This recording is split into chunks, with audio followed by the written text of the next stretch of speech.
Hey everyone, welcome back to the channel. If you're a techno producer looking for that perfect, loud and balanced mix, you're in the right place. Today I'm breaking down a game-changing 4 VST plugin mastering chain, Ozone Exciter, Ozone Equalizer, Ozone Vintage EQ and D16 Group Decimort 2 that will transform your tracks and take your Ableton productions to a competition level. Let's check out a quick before and after.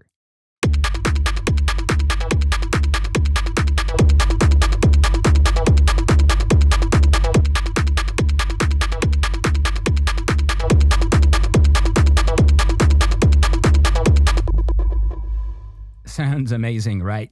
Let me know in the comments what you think of this plugin chain, and if you're interested in learning how to make techno tracks like this one, be sure to subscribe for more in-depth Ableton tutorials. As you know, mastering techno at around -6 dB LUFS can be tricky. Simply lowering the limiter thresholds often leads to distortion, damaging the audio.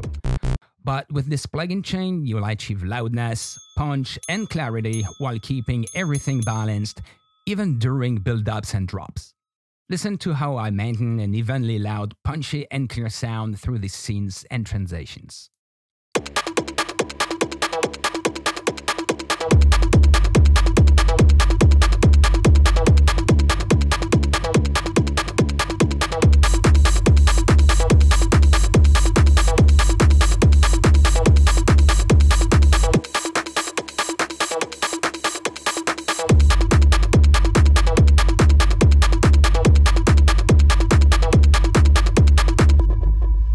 Carefully processing the kick rumble, drums, and synth, I gained 4 dB here, but with this setup you could gain up to 6 dB LUFS and make your tracks club ready.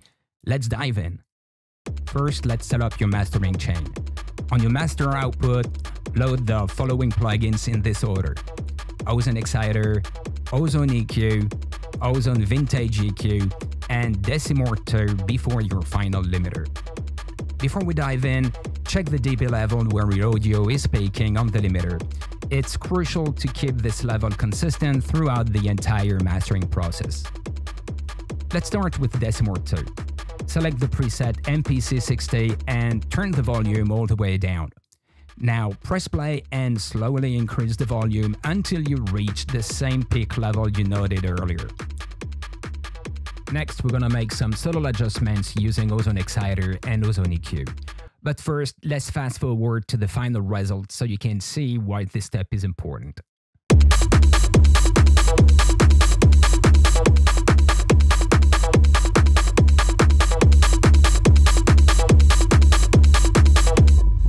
Okay, let's move on to Ozone Exciter.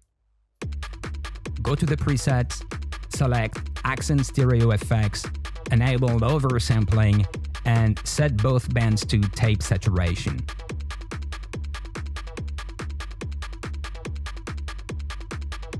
You can experiment with the crossover point between 60 Hz and 120 Hz.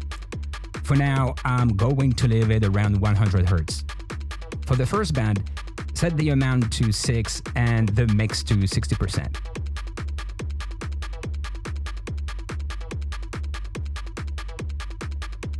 For the second band, set the amount to 7.5 and the mix to around 70%.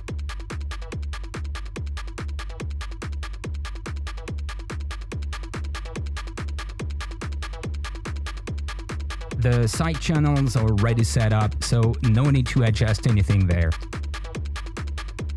The final step here is to adjust the volume so that the input and output levels peak at the same level. Now let's move on to EQ. The tonal balance you're aiming for will vary with each track, but here's a bonus tip.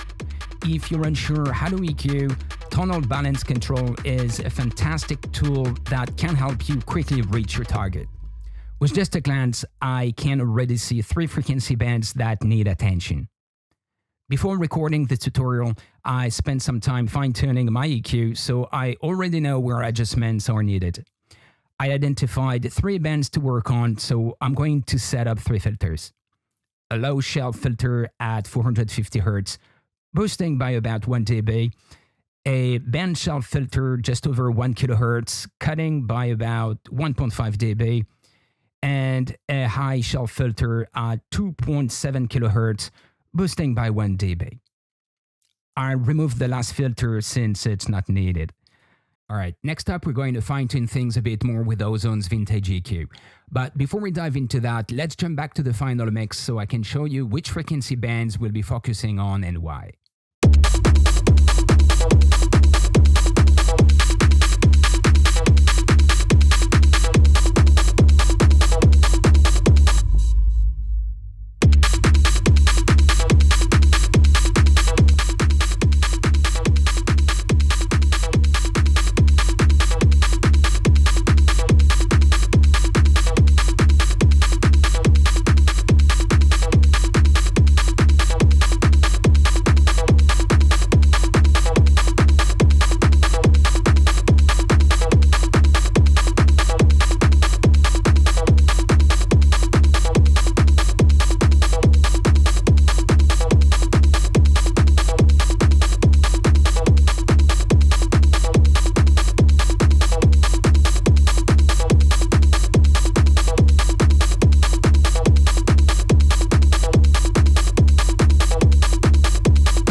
Up our mastering chain for today, but don't stop now.